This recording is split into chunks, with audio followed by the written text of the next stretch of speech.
নমস্কার, আজকে বানাবো কড়াইশুঁটির কচুরি। তো তার জন্য কিছু কড়াইশুঁটি ছাড়িয়ে নিয়ে এর মধ্যে কাঁচা লঙ্কা আর একটু আদা কুচি দিয়ে এটার একটা পেস্ট বানিয়ে নেব। এবার কড়াইয়ে সরষের তেল গরম করে এর মধ্যে একটু কালো জিরা আর হিং দিয়ে তার মধ্যে এই পেস্টটা দিয়ে কিছুক্ষণ ফ্রাই করে নেব। এর মধ্যে একটু লবণ আর একটু চিনিও দিয়ে দেব।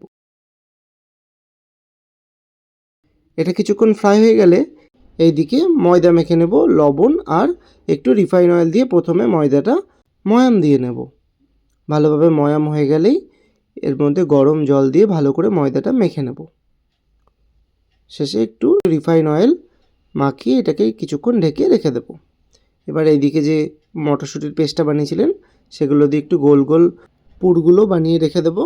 এবার যে ময়দা মাখিয়েছিলেন সেখান থেকে কিছুটা লেচি কেটে তার মাঝে পুরগুলো দিয়ে ভালো করে ওপর থেকে সিল করে দিতে হবে। দিয়ে যে দিকটা দিয়ে পুরটা ভরেছিলেন সেই দিকটা নিচে রেখে হালকা হাতে এটাকে বেলে নিতে হবে একটু রিফাইন অয়েল দিয়ে।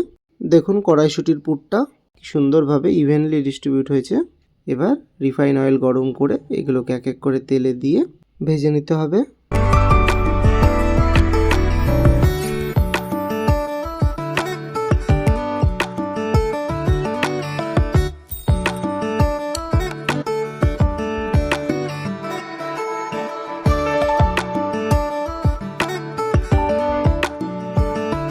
দেখুন ফুলকো ফুলকো কড়াইশুঁটির কচুরি একদম রেডি।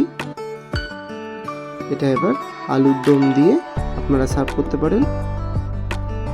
শীতের সকালে এই কড়াইশুঁটির কচুরি আর নতুন আলুর দম কিন্তু অসাধারণ লাগে।